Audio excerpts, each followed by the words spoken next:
Here's Kuenssberg. Conflict rages in the Middle East, an explosive resignation from Labour. And here in Birmingham, the Tory rivals gather. There's tons to talk about. Good morning.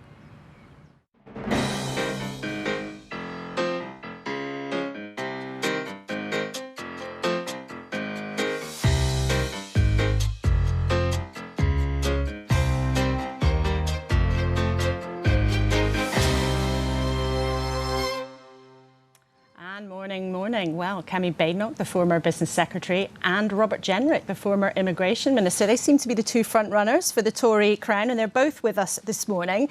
Now, in the interest of fairness, we're going to toss a coin to see who gets to go first. So, Kemi, if it's heads, you get to pick if you want to be first or second. So, you both up for it?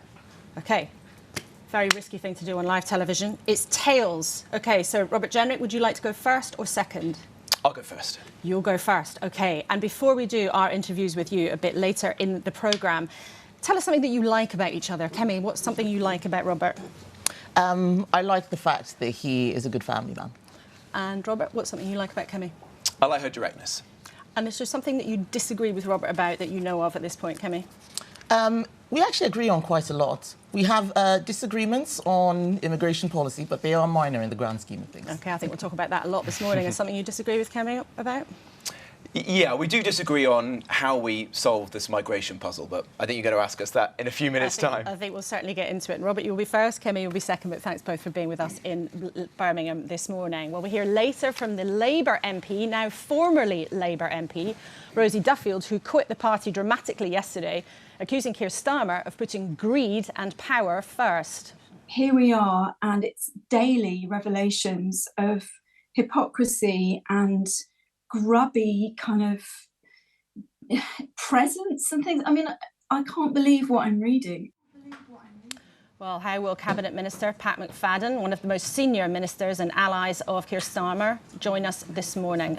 He's joining us this morning, and how will he respond? Forgive me. And joining us throughout the show, we have Tom Fletcher, who used to be ambassador for the UK in Lebanon and worked for 3 different prime ministers in Number 10. Jake Berry, former chair of the Tory party under Liz Truss, and Penny Mordaunt, former cabinet minister who ran for the leadership last time. Warm welcome to all 3 of you here. But first, let's take a look at what is serious news this morning. This is the live picture of what's happening in Beirut in Lebanon. There's huge attention on what happened there, where the leader of the proscribed terror group Hezbollah was killed by an Israeli strike. Those tensions make the front page of The Observer and The Independent this morning, both reporting on the aggression between Israel and Iran that backs Hezbollah. The Sunday Telegraph splashes on Rosie Duffield quitting Labour over what it describes as the freebie scandal, and it headlines a claim from Kemi Badenoch that not all cultures are equally valid. We'll talk to her about that later. And the Mail on Sunday has Boris Johnson in the latest of the serialisation of his book, saying he is now convinced that COVID was made in a Chinese lab. So there's a lot to talk about this morning. Let's start with Lebanon, where anxiety is high. The country has declared 5 days of mourning of Hassan Nasrallah, the Hezbollah leader. Tens of thousands of people have fled. And there are, of course, fears among those with British connections who are still there, as flights and ferries to get out are, many of them, being cancelled or suspended. An hour ago, I spoke to Emma Bartholomew, a British citizen who's trying to get home. I'm very fortunate, and I realise how fortunate I am now just because of the sheer lack of flights available. Early last week, I managed to bring an existing flight forward, and I'm booked on one currently next weekend. So that feels like a very lucky find. But of course, as the situation has escalated, I have been looking into any alternative options, sooner flights, anything that might be available. And there's simply nothing. In terms of the safety and security of the airport, though, is that changing? We've heard that there might have been bombardment getting very close to the airport. Yes, we did hear reports of that and see quite daunting images of that last night.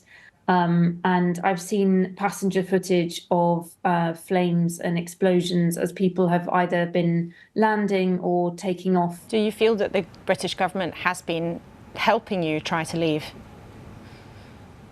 So far, I think the contact has been fairly minimal, to be honest. They have made sure that all of us British citizens who are here in Lebanon are registered.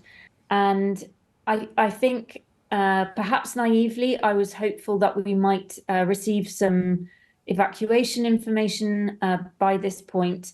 But I balance that with genuinely understanding that this is a really challenging and really changeable time. And so I did speak to an emergency consular assistant in the London office yesterday. I think that the local office is probably operating on a very skeleton staff situation at the moment, which again is understandable, but equally can be slightly alarming when we're trying to communicate with them. Well, of course, we wish Emma and anyone else trying to get home well with trying to do that. Tom, can you help us here with the basics? It's a really complicated situation, but Hassan Nasrallah's killing in the last couple of days, has that changed things?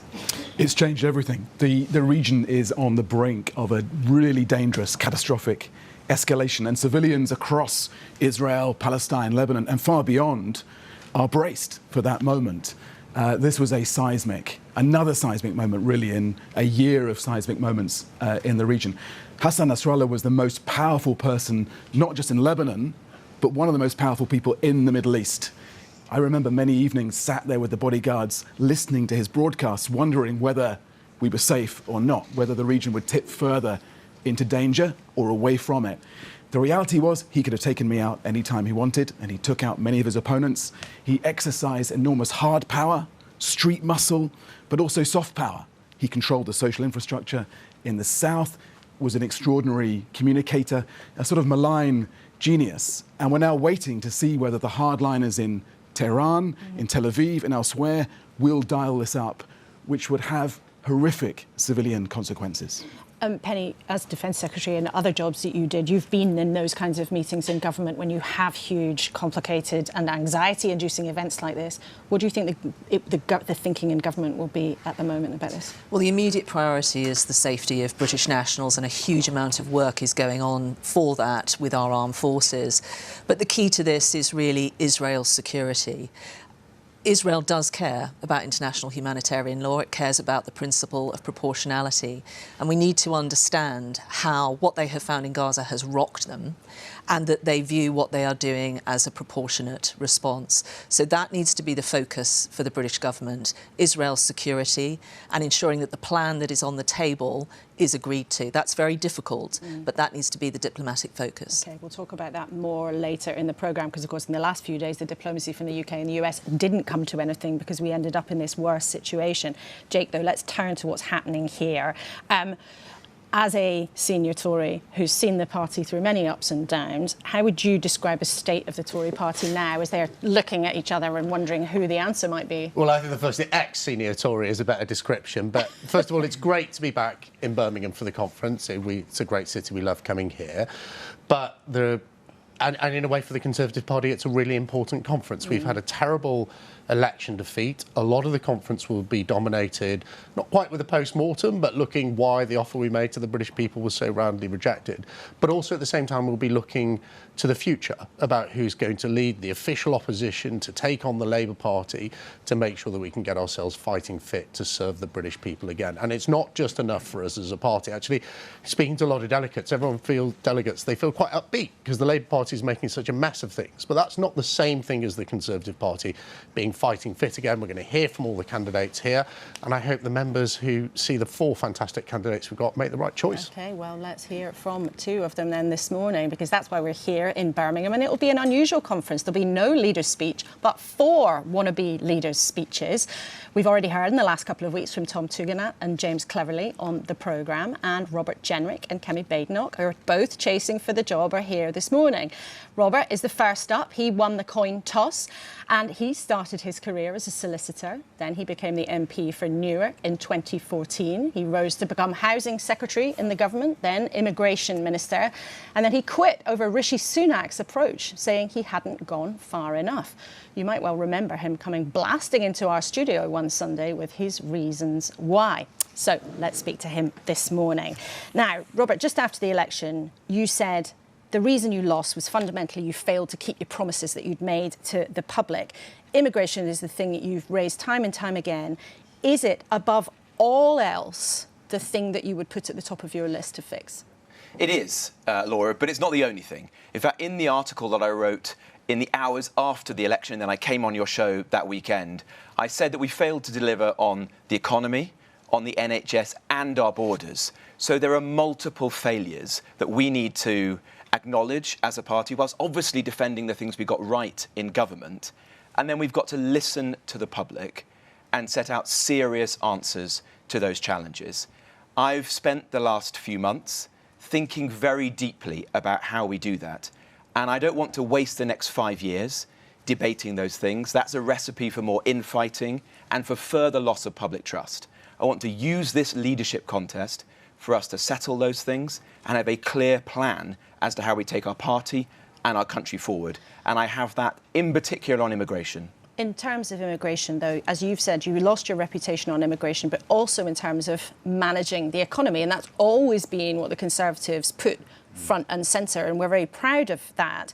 Many businesses would say, actually, if you take a much firmer line on immigration, if you really cut the numbers, actually there'll be a price to pay. The economy would suffer as a result.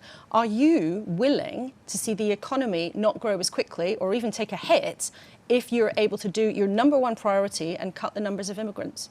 Well, firstly, I do want to get the economy growing faster again. I want to reclaim the mantle for the Conservative Party of low tax and pro-growth. But I don't agree that the age of mass migration has made our country richer. You know, in the 25 years since Tony Blair became Prime Minister, we've had 5.9 million people coming into our country legally. It was 59,000 in the 25 years prior to that. And this has not been a period of record growth, record productivity growth. In fact, far from it. I wrote a report earlier in the year that set out that the level of migration and the types of people coming into our country, which are mostly low-wage, low-skilled people, are actually costing the economy money. And the OBR, you might have noticed in the summer, actually said that I was right on that But there's a question of principle, though, here, isn't there? That many people want to see immigration come down, but many people also want there to be enough carers in the social care sector, for example. They want there to be enough nurses in the NHS. They want there to be enough people available to work in the bars and restaurants, maybe when they, you know, go to London for a special weekend of treats. It's an important question of principle. Would you be willing to see jobs stay vacant, the economy perhaps shrink or not grow as fast as you would like it to, but if the numbers of immigrants came down, would that be a price worth paying? Well, firstly, and this is an important point of difference in this leadership contest,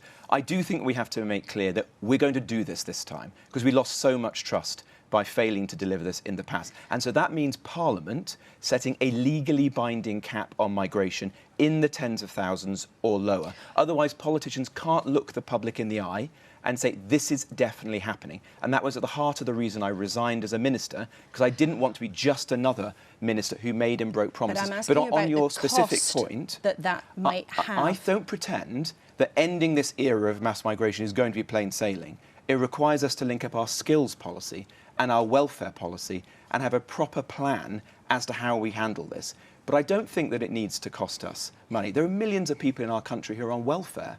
I want to help those people into the dignity and the security of work. I want to ensure that we are paying care workers more money. That is a better way for our country to conduct itself, rather than bringing in people from overseas who don't come with them with roads and hospital beds and homes. And all of those things may be desirable, but would you be willing to see jobs go unfilled in order to get the numbers of people moving to this country to come down? Well, I don't think that's going to happen, Laura, but I do think that this is an absolutely central challenge. So if you're asking me, would I prioritise this? Yes, I would, because I think our party and the politics more generally has lost so much trust, not just in recent years, but throughout my whole adult lifetime, because politician after politician has promised to fix this problem, to control and reduce migration, and then have done precisely the opposite. I'm not prepared to do that, and that's why we have to have this cap. set by Parliament, because that is a democratic lock so that we can say to the public, enough. This is going to happen next time. But some people might say, actually, the problem has not been what the particular definitions or the particular targets. Your government had a target, not a legally binding target, but a target for many, many years. Some people have looked at this and actually think that the Home Office, where you were a minister, has been a shambles, and that is why immigration policy has failed, is because the backlogs of the lists of people waiting for their cases to be considered has gone up and up and up. The people have been put up in hotels, which has cost billions. Actually, you were a minister in the government department that was meant to sort this out, and it failed. Don't you have responsibility for part of Laura, that? when I was in the Home Office, I entered a department in ashes. And over my year in the Home Office, I worked relentlessly on legal migration to secure the biggest change to that system in my lifetime. Will ensure that the number of people coming into our country legally goes down by around 300,000. And you can already see that flowing into the numbers. And on illegal migration, I was the only minister who reduced the number of people coming across on small boats. And I got the number of deportations in this country up by 80% in a year. But it wasn't enough. That's why I ultimately resigned, because I wasn't able to persuade the Prime Minister and those who were in Cabinet at that time of the need to do more. Opposition is about the art of persuasion. So you failed to persuade your colleagues. You also failed to persuade your colleagues when you were Housing Minister. You didn't manage to build more houses. You didn't get the planning reforms through. Being the leader of the opposition is the job that probably needs more persuasion than any other job in politics. If you couldn't persuade your colleagues, how do you think you could persuade the country to take another look at the Tories? Laura, I did get the number of homes up. In fact, under my tenure, the number of homes being built in this country, housing starts, reached the highest level since 1987 and then fell back after I was there. So my record on this is strong. But on illegal migration, the point you're asking me, there is no way that we will fix this merely by tinkering around the edges, improving the Home Office, changing processes. I've done those things, trust me. I've thought about this in great depth. We will never secure our borders. We will never get dangerous criminals and terrorists out of our country unless we leave the European Convention on Human Rights. And that's something that we've talked about with you before, and I think we'll talk to Kemi Badenoch about also in a few minutes. Do you agree with your rival, Kemi Badenoch, that some cultures are less valid than others? Look, I think culture matters for integration. That's an important question. But where Kemi and I do disagree is on the fact that numbers also matter. That is ultimately what's putting the pressure on housing, on public services and community cohesion. So you have to have that cap, or else we'll continue to let the public down and operate an essentially open borders system. And we also disagree on the centrality of leaving the European Convention on Human Rights. Just saying, I'll have a plan in a few years' time is a recipe for infighting and for losing the public's trust. I have a plan. I want us to get on and start to implement that when we're lucky enough to be in government again. A few brief questions, then we must move on to Kemi Badenoch. Do you still back Donald Trump, even though now he's a convicted felon and he's been found liable for sexual abuse and he's been spreading lies about Haitian immigrants in the US? Look, I'm a Conservative. The Conservative Party has strong and historic links to the Republican Party. So it is natural that we would lean towards Republican candidates. It's clearly going to be a close race. I respect Kamala Harris. I would obviously seek to work productively and constructively with whoever is the next president of the United States. Yes, I think it's normal, it is natural for a Conservative to lean towards Republican candidates. So are you I still will work with backing Donald whoever Trump? is president Well, of the United that's interesting States. because it sounds like you won't now say you're backing Donald Trump, which you used to No, say explicitly. I've said, look, I, as a Conservative, lean towards the Republican Party. It's natural that we would back their candidates. But as a future leader of the opposition, prospective Prime Minister of our country, of course I would work with whoever leads the United States. Theresa May says you should be more worried about the Lib Dems. So for you, who's the bigger enemy, Nigel Farage or Ed Davey? Look, I want to take on both. I want us to take on both. I don't believe that you have to pick a lane. I want to bring back the millions of people we lost to reform by leaving the ECHR, by ending the era of mass migration, and I want to bring back the people we've lost to the Lib Dems and the Labour Party. Robert Jenrick. Last question. In one word, what's the most Conservative thing about you? Look, I believe in opportunity. I believe in opportunity. I grew up here in the West Midlands to working-class parents who came here, started a small business. My values are rooted in my family, the places that I've lived in, the small town in Nottinghamshire I represent. I want the Conservative Party, Laura, to be the trade union for for the working people of this country. OK, we will see what happens in the next few days. Robert Jenrick, thank you very much Thank indeed. you. It's always good to have you on the programme. Well, he told us this morning he's going to be going to 50 events in the next few days. All 4 candidates are going to be put through their paces on the main stage. They'll be taking questions from people who've come, who'll be sitting in the audience. They'll all be giving a 20-minute speech on Wednesday afternoon. So whoever manages to make it through that has then still got another few weeks of the leadership contest to get through. But on October the 9th and 10th, Tory MPs will whittle it down to the final 2.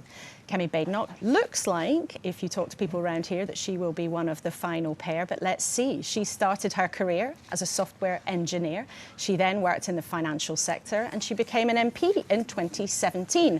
Then she was the Trade Secretary in the Cabinet and now she is the Shadow Housing Secretary. A warm welcome to you this morning. Kemi Badenoch, thanks for being here in Birmingham with us. Now, you've written this morning about immigration. And you write that we cannot assume that all cultures are equally valid. So which cultures, in your view, are less valid than others?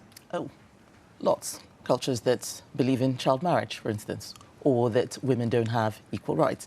I actually think it's extraordinary that people think that's an unusual or controversial thing to say. Of course, not all cultures are equally valid. I don't believe in cultural relativism. I believe in Western values, the principles which have made this country great. And I think that we need to make sure that we continue to abide by those principles to keep the society that we have now. So which particular cultures then would you say are less valid? Because as you've said, your words, not mine, some people think that that is a controversial thing to say. So which cultures would you specifically say are less valid than others? So it's not about labelling cultures. Culture includes a lot of things. I'm not talking about cuisine, I'm talking about customs. And I think that cultures where women are told that they should not work, I would knock on doors. I'm sure Penny and Jake had this. You'd knock on doors and you'd see somebody at the door who says, oh, I can't speak to you, I will get my husband. I don't think that's as equally valid as our culture. But the point I was making in the op-ed was about immigration, that immigration is something which we need to make sure we get right. We didn't before. And there were 3 things I said we needed to do. 1, numbers matter. I was quite surprised that Rob actually misrepresented what I've been saying. Numbers do matter. Culture matters even more. Who comes into the country is absolutely critical. And leadership.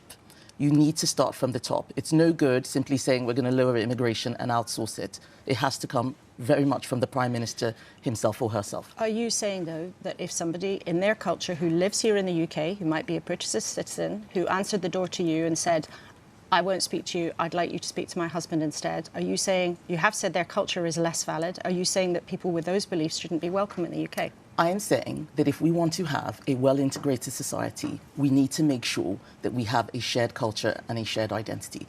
This is a multi-ethnic society. That's obvious. I'm a black woman sitting here talking to you. But there is a difference between being multi-ethnic and being multicultural. I grew up in a place that was multicultural, and yet everybody looked the same. Conflict arises when you emphasize difference. We need to emphasize the thing that we share. Being British, British values, the things that we talked about, freedom, equal rights, personal responsibility, not discriminating people because of their sexual orientation. There are some cultures that do that. I don't think that a culture that thinks gay people should be stoned is as valid as ours. This is not a controversial thing to say. But aren't you, by making this point, which people will judge for themselves, they will maybe, I'm sure many people will be interested to hear what you say, aren't you, in fact, emphasising difference by making this point? You are saying that if somebody lives in this country already, they answered the door to you here, and they said, I'd rather you spoke to my husband, you are judging their culture to be less valid than your own. You are emphasising that difference. What are you suggesting that politicians should do in that case, then? That we should just accept everything, that everything is fine, and that we should not comment on what kind of social relations we should have? I don't think that's right. It is our job to make sure that the people who come into the country are people who love this country, who want it to succeed. And I want this country's culture to stay the same. I left another country and came here because I thought it was better. I don't want this place to turn into the place that I was running away from. You say in your piece also you were struck by the number of immigrants who hate Israel, to use your words. Who do you mean, and how do you know that?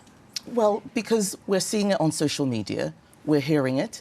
One of the things that I found most upsetting after October 7th was watching people rip down posters of missing, kidnapped children from walls and lampposts in London. We've never seen that here before.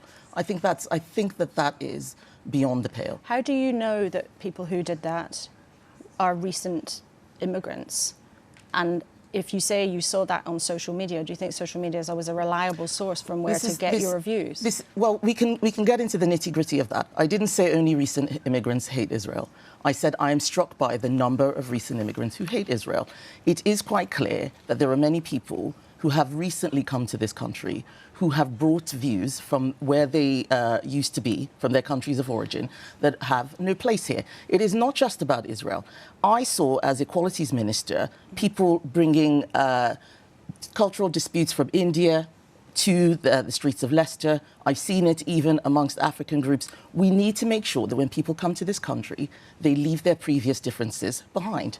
This is not a controversial thing to say. But even the thing that you pick out, forgive me, the thing that you pick out in your own words, yes. you pick out in your piece, you yes. say you were struck by the number of immigrants who hate Israel. Yes. Now, we're sitting here in Birmingham, one of the country's most diverse cities. There's an implication there that you are talking about. I think you're the one making the implication. No, I'm asking you the question to be specific about who you mean, because these are sensitive topics. It's important to be really clear. I don't know. So when you say recent immigrants who hate Israel, yes. who do you specifically mean? I know what you're trying to do, Laura. You want me to say Muslims, but it isn't all Muslims. So I'm not going to do that. I'm not going to play this game. I should be able to say that I have made an observation without you trying to portray it as me attacking a particular group. Kemi, I know that's what you'd like to say. But I've answered the question. In any way, I'm asking you on what evidence do you base this claim? Who are you talking about? I told you things that people write, people I've met, observations. I talked about people ripping down posters. We saw who was doing it. We read about cases. I have answered the question multiple times, but I know what you are trying to get me to say, and I'm challenging you that we need to be able to have these conversations without being scared, without running away. And this is what I'm bringing to this contest. I'm sitting here not because of that one line, but because I'm running for the Conservative Party leadership. And this is one of the things that has meant we've lost votes, that we've stopped saying difficult things. We need to be able to speak with moral clarity, with honesty. If we don't do so, then we leave a vacuum for other people who are not, who are not as mainstream as us, to do things that will create even more social tension. And I'm not trying to get you to do anything. We have to take the responsibility. You say, and you have a reputation for speaking with clarity and saying what you think, and that is precisely why I've been trying to get you to spell out exactly what you mean when you have said these things. And you're right, it's a very interesting and important debate, but being exact and specific about what you mean, I think, is what people watching will want you to do. And if you don't spell these things out very clearly, as you said, you leave room for doubt. That's true, but I can't list the names of every single person who hates Israel. I am making an observation that we need to make sure that we uphold our values in this country and we don't allow it to turn into the place that millions of people around the world are running from. Should people who hold those views then, are they not welcome in the UK? I don't think that people who bring foreign conflicts here should be welcome. I don't think so. People who come here should want to live in Britain, should love the country, they should want to contribute and want it to succeed. We are not a dormitory. This is our home. Having people from all around the world just living here in their little bubbles and little groups is a recipe for disaster. I have seen it. I told you I grew up in a country with 300 different ethnic groups. This is a recipe for conflict, and a government needs to work hard on integration. You can't just sit back and say, well, as long as you get a good job and don't commit crimes, that's fine. That is too low a bar. OK, we don't have much time, so I want to ask you a few brief questions just to close. Should the NHS be free at the point of use forever?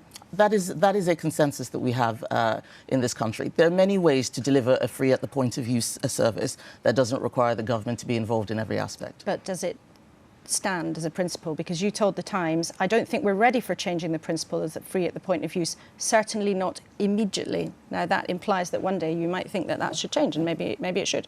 It might be that the public decide that. But what's your view? I've just given you my view. That people shouldn't do it yet, but it might one day you might want to change that. Well, I can't say whether I might change my mind in the future. I'm telling you what I think now. OK. Will you commit to 3% of GDP defence spending, yes or no? Yes, we have already. That was something that we committed to in the last government. 3%? Yes. By when? That's not a date that I can give. And one of the things that I'm trying to do is make sure that we start with principles rather than just making announcements and setting targets. Okay. We set targets that we can't deliver, people don't trust us. Okay. And what's the most Conservative thing about you, in one word?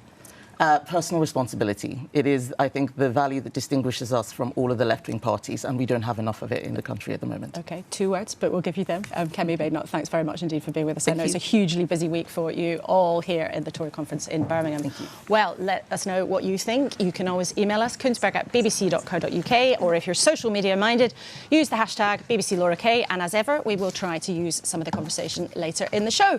And you can watch the BBC Live page as everything is happening, and the address should be up there on the screen for you.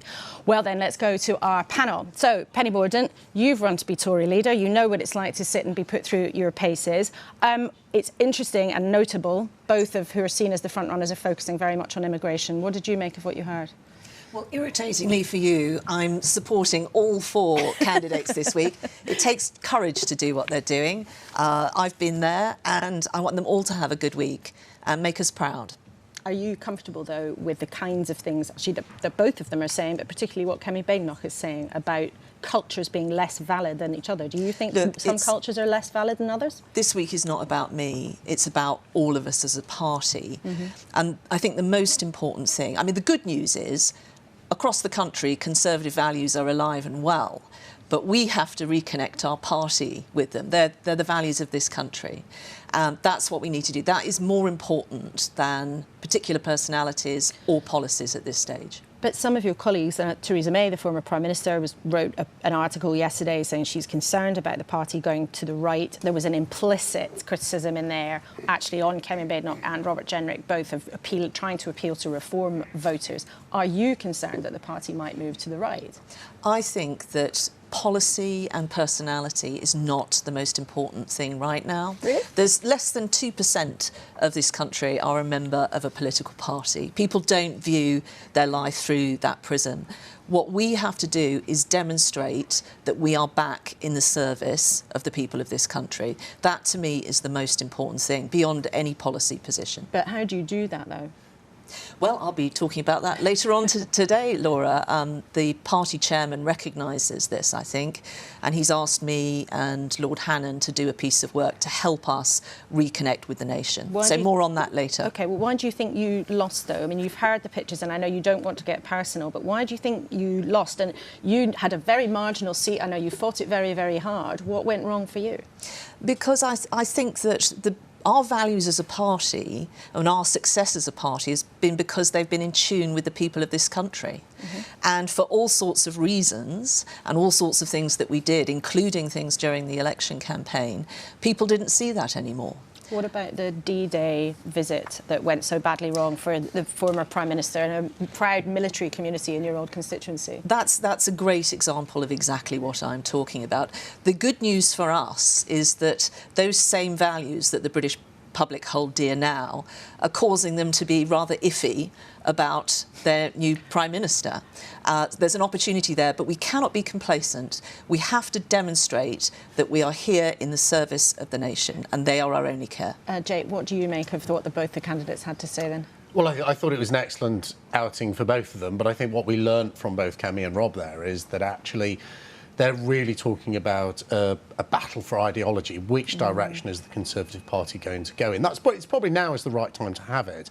But if we want to win the next general election, we've actually got to start talking about everything else. What are the hospitals going to be like? What's the school that your kid attends going to be like? And it's only once we've won back people's trust to represent them as a government rather than a pressure group on immigration or a pressure group on cultural issues, that we will actually stand a chance of beating this Labour government. And that really, really matters, because what we've seen from the Labour Party so far is they've spent 14 years preparing to come into government, and they didn't really have a plan when they came in. And that's why opposition, and who is the leader of the opposition, is really, really important, that we have someone who's fighting for the values that Penny and I hold dear, which are those core Conservative values of common sense, personal responsibility, lower taxation. And do you think there is, though, a risk of that? I mean, you've hinted you think there is a risk that you become a sort of pressure group on immigration.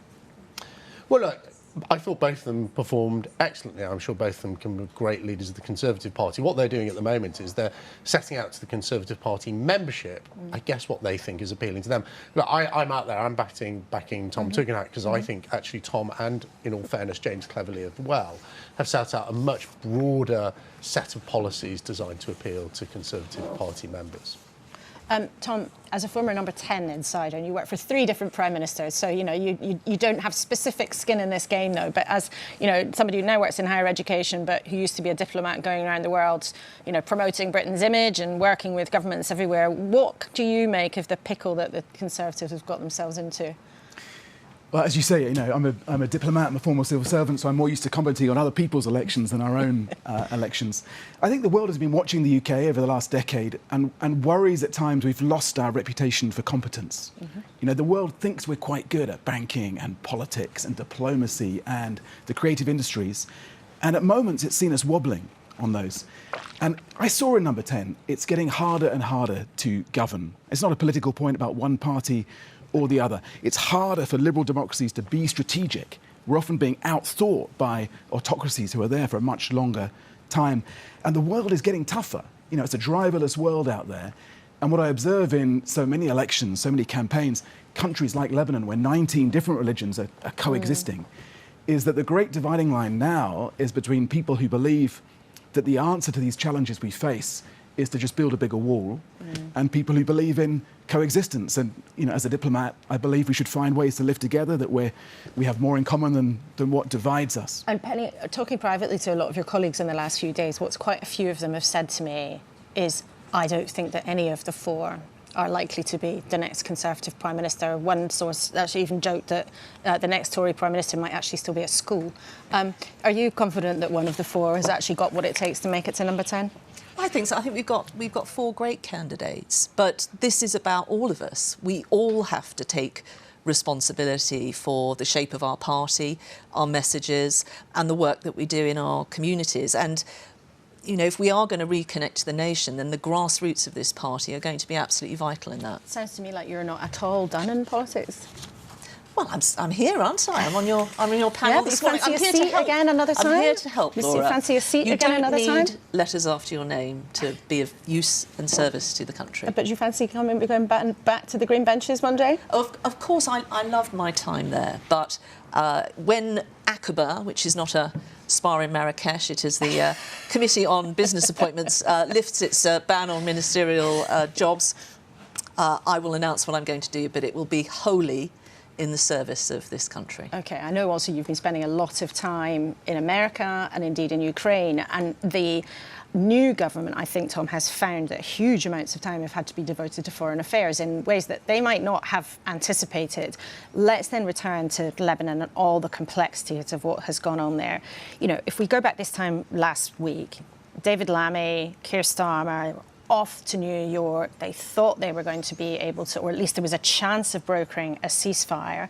The last time we spoke to David Lammy, he even said he thought there was a 90% chance of a ceasefire on the Gaza end of all of this. And yet the situation just seems to become worse and worse. So what's gone wrong in this last few days? It's very, very tough. And as you say, the world comes at you fast when you enter number 10. I think Keir Starmer had the busiest first month of any Prime Minister on foreign policy since the Second World War. And there was loads of confidence. I talked to a lot of diplomats, UK, American, French, regional diplomats who were in New York this week. And Wednesday night, Thursday morning, they felt they'd got this window for a 21-day ceasefire. The Americans had cleared that, of course, with the Israelis as well. And then Netanyahu, Prime Minister Netanyahu of Israel, turned up, shook his fist from the podium and said, we're going to take it up another level. So I think diplomats do feel quite despondent at this moment. But George Mitchell said diplomacy is 799 days of failure and 1 of success. You've got to keep getting back in there and keep trying to create the conditions for that ceasefire. But you talked there about Netanyahu, the Israeli leader. I mean, for months and months and months and months, Western countries have been urging restraint in Gaza. For many months, Western countries have been working hard to try to stop things getting worse in the northern end of things between Lebanon and Israel. Why did people think that he would listen this time? I mean, was there naivety there? You have to keep trying. I mean, what other choice do we have at the moment? I think now you've got to think about how we frame the argument. And I think the argument to take to the harder liners in Israel, for example, is to say a ground invasion will embolden Hezbollah again. It will give them back the popularity and legitimacy that has drained away from them in recent years. And to say to the Iranians, it's just not in your interest for this to escalate. Don't dial up the violence across the regions through the militias, through the Houthis, through Hezbollah itself. The diplomats have to just keep going, because actually the route to calming down the whole region does lie in that Gaza ceasefire and ultimately in the two-state solution. You have to find security, justice, opportunity for Israelis, Palestinians and the Lebanese. Jake, do you think that foreign policy will be much of a feature of this week? I mean, it's such a sensitive and difficult issue, but do you think it will be part of the debate around who's next for the Tory leader? Yeah, I'm sure it will be.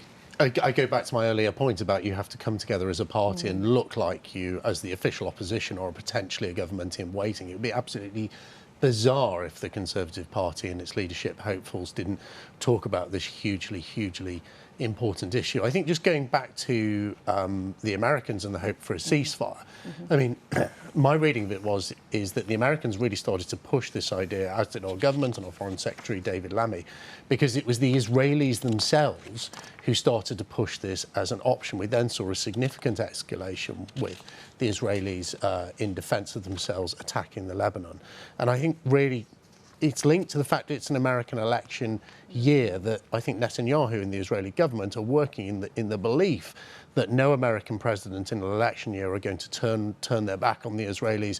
They are their longest and strongest allies. And I don't think we're going to see a ceasefire. I hope I'm wrong, but I don't think we're going to see significant progress or a ceasefire until those American elections are done in November. Well, that's a reminder of just how interconnected everything is. We'll be back with the three of you a bit later in the programme. Thank you very much for now. Well, whether it's been winter fuel or freebies, the new government has not had the smooth start that it might have dreamt of. And the criticism has not even been from only their rivals. But late last night, it came, my goodness, it came from one of their own. Rosie Duffield was the Labour MP for Canterbury, but she quit, blasting Keir Starmer for sleaze, avarice and a lack of political judgment. That's on Number 10's door, and they have to deal with that international crisis we've just been discussing. Well, one of the most senior members of the Cabinet, Pat McFadden, the Cabinet Office Minister, is with us from London this morning. Good morning to you. We'll speak to you in a second, but this, first of all, is what a very angry Rosie Duffield told me last night. I'm ashamed of the fact that we stood up rightly and condemned all of the last few years of Tory, what we saw as Tory sleaze, and all of the things that, brought politics into disrepute. And we've always held ourselves up as this, a party that's better, that will do better, that will clear out the rot. And here we are, and it's daily revelations of hypocrisy and grubby kind of presence and things. I mean, I can't believe what I'm reading every single day. And, all of us had donations for the election. I didn't like it, but I had to crowdfund because I got no money at all from unions or the party this time. And you feel a bit grubby doing that, actually, if I'm honest with you. But I had some lovely friends and some generous donations myself for leaflets and things. But when you've got people with so much more money than the average person spending somebody's yearly salary on their own clothes without feeling that they have to apologise or explain it, I just feel like I'm not getting anywhere with trying to get that from my leader, and I needed to go. It feels, it's greed. Why else would someone on so much more money than most people take free gifts? Why? He can absolutely afford his own clothes. We all can, and I've seen journalists asking him and he hasn't answered. He hasn't actually explained, and he doesn't have separate meetings with backbench MPs. So we're watching the telly the same as everyone else. And I haven't seen anything that explains why that's okay. And then to see us cutting the money to people who earn a fraction of what we do, it's mass hypocrisy. I can't be a part of that. But the relationship between you and the leadership has been strained for a long time. Some people will think, why now, so soon after the election? And what do you say to people who voted for you as a Labour MP? I'm desperately sorry. It is not at all where I wanted to be. I never thought in a million years I would leave this party. I'm trying not to get upset when I'm saying that, because it's in your soul and your heart, and particularly someone like me. I'm from a very different background to Keir Starmer, I think, and I was a single mum who needed the Labour Party. And since we were last in power, all I've done is deliver those leaflets myself and beg the public to return a Labour government. And it's just so profoundly disappointing to me as a Labour voter and an activist and a former, recipient of tax credits in a low-paid job, to just see that this is what we've become. And it's more about greed and power than it is about making a difference. And I can't take it anymore, I'm afraid. Do you think he has a problem with women? I'm afraid I do, yes.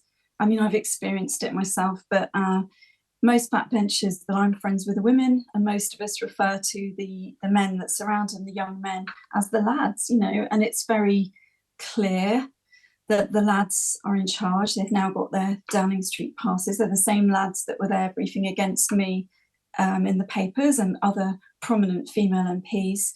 And, I was really hoping for better, but it wasn't to be. Rosie Duffield, thank you. Well, Pat McFadden, listening to that there in London with us. Sleaze, avarice, greed. How do you respond to those claims from Rosie Duffield? Well, when I read Rosie's letter last night and listening to the interview there, I think you can see that she's been disillusioned with the party leader, with the party maybe more generally, for quite a long time. I don't think this is something that's just developed in the last few months. I'm disappointed to see her go. I like Rosie, but ultimately I'm not surprised at the decision that she's made. She's very clear, though, what seems to have pushed her over the edge is the revelations about the amount of money that Keir Starmer and many of your colleagues have taken from donations, thousands and thousands and thousands of pounds, including on free clothes. We know now Keir Starmer accepted £32,000 for clothes. Now, if you go to anything like a normal shop, that could buy you hundreds and hundreds of suits. So can you tell our viewers why somebody who earns more than £100,000 needs free clothes? These are in effect campaign donations, and presentation, whether we like it or not, is part of a campaign. I am grateful to Wahid Ali for the support he's shown Labour. I think there would be more in this if there was any suggestion of giving X to get Y, but there is no getting Y here. This is someone who's been a long-time Labour supporter, who's donated to Labour for many years, who's supported a number of Labour politicians, and that's what he did in this way in supporting the campaign. This has been declared, and we'll always try and declare things, and that's important for us to do. And I don't think there's any equivalence at all between that kind of campaign donation and some of the stuff that went on in recent years, losing billions in COVID waste and fraud, parties against lockdown rules in Number 10. These are not equivalent things at all. We take these rules seriously. And no one this morning, Pat McFadden, is making that link. Well, and no one this morning, Pat McFadden, is making that link, but one of your own MPs until late last night, and many other MPs who I've spoken to privately, as Rosie Duffield says, there is widespread concern in your party about the perception that has been created by the level of donations that have been accepted here. Do you understand that some people in your own party and many of our viewers look at this and think, what on earth were they thinking? Well, I think the equivalence I referred to has been drawn in recent weeks. As I say, these were campaign donations, but let me be clear about what we'll do on this going forward. There's been an imbalance in the rules here between ministers and shadow ministers, where ministers have not had to declare in the past hospitality they've received, while backbench MPs and shadow ministers have. We will close that loophole going forward. We'll make it clear in the ministerial code that both ministers and shadow ministers should be under the same declaration rules going forward, so that everybody knows what is happening. So you are now acknowledging that something has gone wrong here because you're going to tighten up the rules. Why has it taken you so long to realise that something needed to change? Well, this was a Tory loophole brought in so that you'd have an event where the Tory minister, as it was under the last government, would be there. The Labour shadow opposite number would also be there. The Tory minister wouldn't have to declare. That was the Tory rules. We think that is not right, so we'll close that loophole and make sure that both ministers and shadow ministers are treated the same going forward. How does changing that rule make a difference to the embarrassment that has driven many of our viewers round the twist and made Rosie Duffield very unhappy at how much, many thousands of pounds, you took in opposition? How much money Keir Starmer spent on clothes, free tickets? You yourself, I think, had free tickets to the Brit Awards. It may have been within the rules, but I think the thing many people struggle with is why you don't see this has made people so angry. Look, politicians get invited to things. If people don't want politicians to go to anything in the future, then they can make that opinion clear. Politicians do get invited to things. Sometimes they go to things. Sometimes it might be relevant to their position. Sometimes it might not. In most of this was campaign donations. Presentation is part of a campaign. There is no policy quid pro quo here. There's no public money involved. This was about the campaign. It was about Labour putting its best foot forward in the campaign. Now that that campaign is over, we will make sure the ministerial code is clear in future so that ministers and shadow ministers operate under entirely the same rules. But Rosie Duffield told us last night that Labour activists, Labour MPs feel that they are being laughed at because of the behaviour of Keir Starmer and the close team around him. Rosie Duffield told us the lads are in charge. Are you one of those lads, Pat McFadden? I think I'm a bit too old to be a lad. Look, some of the stuff in the letter, I just don't accept. I see ministers turning up at work every day, and what's on their mind is how to stabilise the economy and get it growing again, how to turn around the NHS, how to get more houses built, how to improve rights at work for people, how to get more opportunity into schools. That's what the ministers around that cabinet table are focused on. They believe in public service. But are you telling us this morning, Pat McFadden, there is no problem in number 10? Because it's not just Rosie Duffield's criticism in the last 24 hours. You and I both know there have been plenty of people in the party, privately and some publicly, expressing concerns about the operation of this new government. Keir Starmer's personal ratings have taken a big dive since he moved in. Are you telling our viewers this morning there is nothing up in Downing Street? Look, I'm not denying I would rather not have seen some of the stories we've had in the last couple of weeks, but I've been around a long, long time. As I said, too old to be a lad maybe. And I remember when we came in 1997, there were also stories. There was talk of division between number 10 and 11. There was stories about donations then. There are some squalls at the moment, but this is a government with a big agenda. We've announced a lot so far, and there's plenty more to come in the future. OK, I'm going to just raise briefly with you Lebanon. I don't know if you heard at the beginning of the programme, Pat McFadden, we talked to one of the Brits who is there, anxious about not being able to get home. The Foreign Office advice, which is important at the moment, is that people should get commercial flights out as soon as they can. But many flights are being cancelled. At what point, and we're showing people the advice on the screen, at what point will the government step in and get British citizens who want to leave onto government chartered planes or perhaps even military planes? Well, this is a very serious situation right now. Our advice for some time now to British citizens in the Lebanon is to leave now. There are commercial flights available. The Foreign Office is working with commercial airlines to make sure more are available.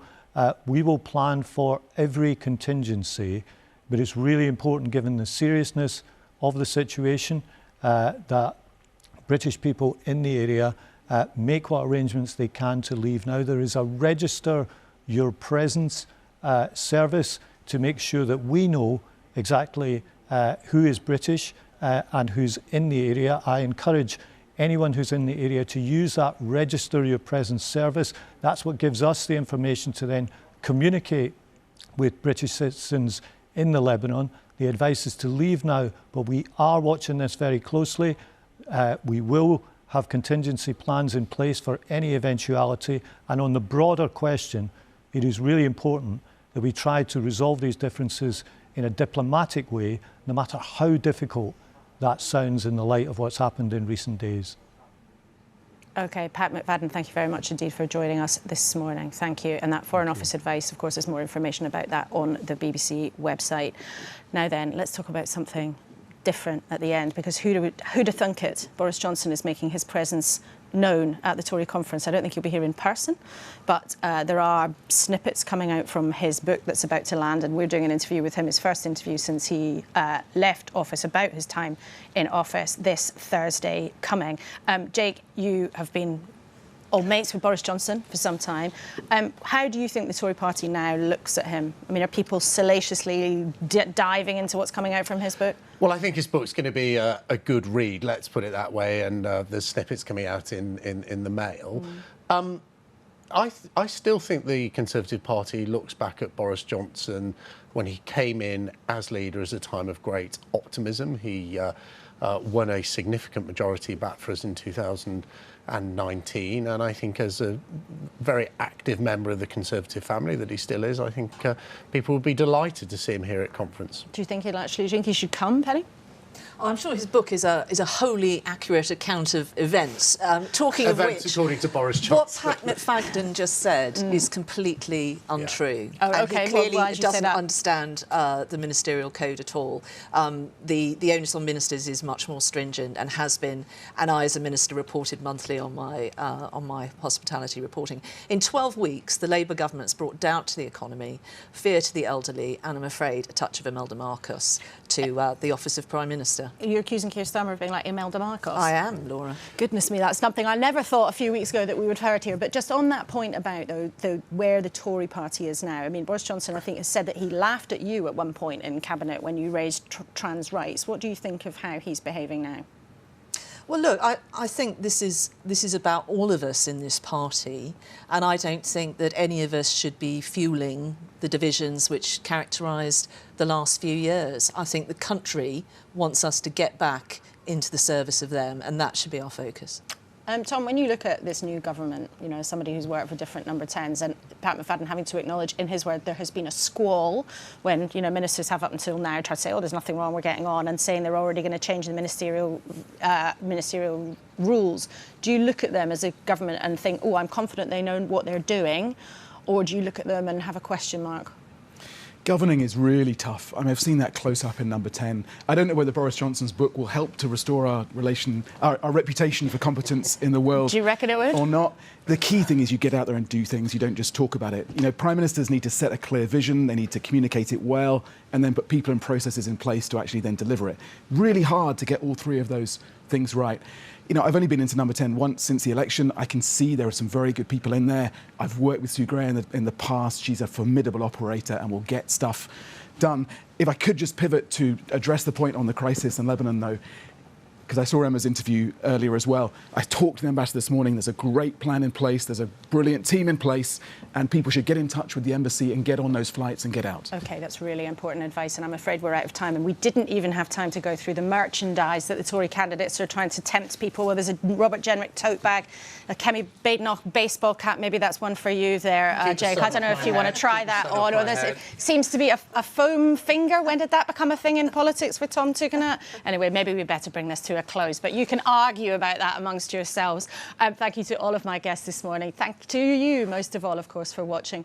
We've heard Cabinet Minister Pat McFadden say the government is going to change the rules on ministerial donations. Well, we'll see how the detail of that really pans out in the next few hours.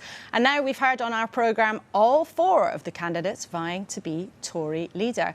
This week they'll be pressing the flesh and on the platforms in Birmingham in the next few days. And by Wednesday night, maybe one of them will appear to have the magic recipe to bring the Tory party back from the brink. Who knows? I'll be with Paddy O'Connell for Sunday's newscast on BBC Sounds a bit later on. And don't miss our interview with the former Prime Minister, Boris Johnson, his first on his time in office since his dramatic departure from Downing Street. That's on BBC One on Thursday night. And of course, after all that, I'll look forward to seeing you back in the studio next Sunday, same time, same place.